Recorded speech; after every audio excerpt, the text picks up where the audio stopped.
this video we're going to show you how to replace the combination switch on this Volkswagen Jetta. A combination switch is your wipers and interior signal.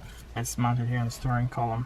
Now for more detailed step-by-step instructions, follow our guide below, but this is a quick summary, and we have detailed videos on how to replace each one of these components, so we're going to go a little bit fast here as far as replacing the rest of them. So first you disconnect the battery, wait about 15 minutes, and then remove the airbag. And to remove the airbag, you would come through here, through these two holes from the back. From right up here, you'll turn the steering wheel here, and then on the other side.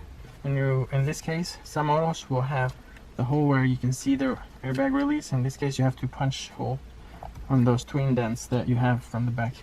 You remove the airbag and you handle that with care so it doesn't deploy and injure you.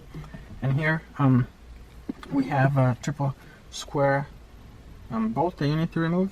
Once you remove the bolt, mark the steering wheel and the steering column so you put it back on the exact same location, and just remove that.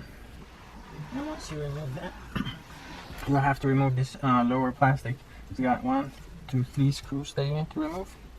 And once you do that, you will have to remove this cork spring. Came off with the steering wheel, but the cork spring goes right there. They have 1, 2, 3 bolts, 2 connectors to remove. Make sure to put some tape on this so it doesn't move around, and put this to the side. And then here's the combination switch. It might be tricky because you're wondering how does this come off, but it just has one screw T10 right here at the bottom. So there's the screw, the T10. So you remove that, and then you have also connectors on the back. You have this one.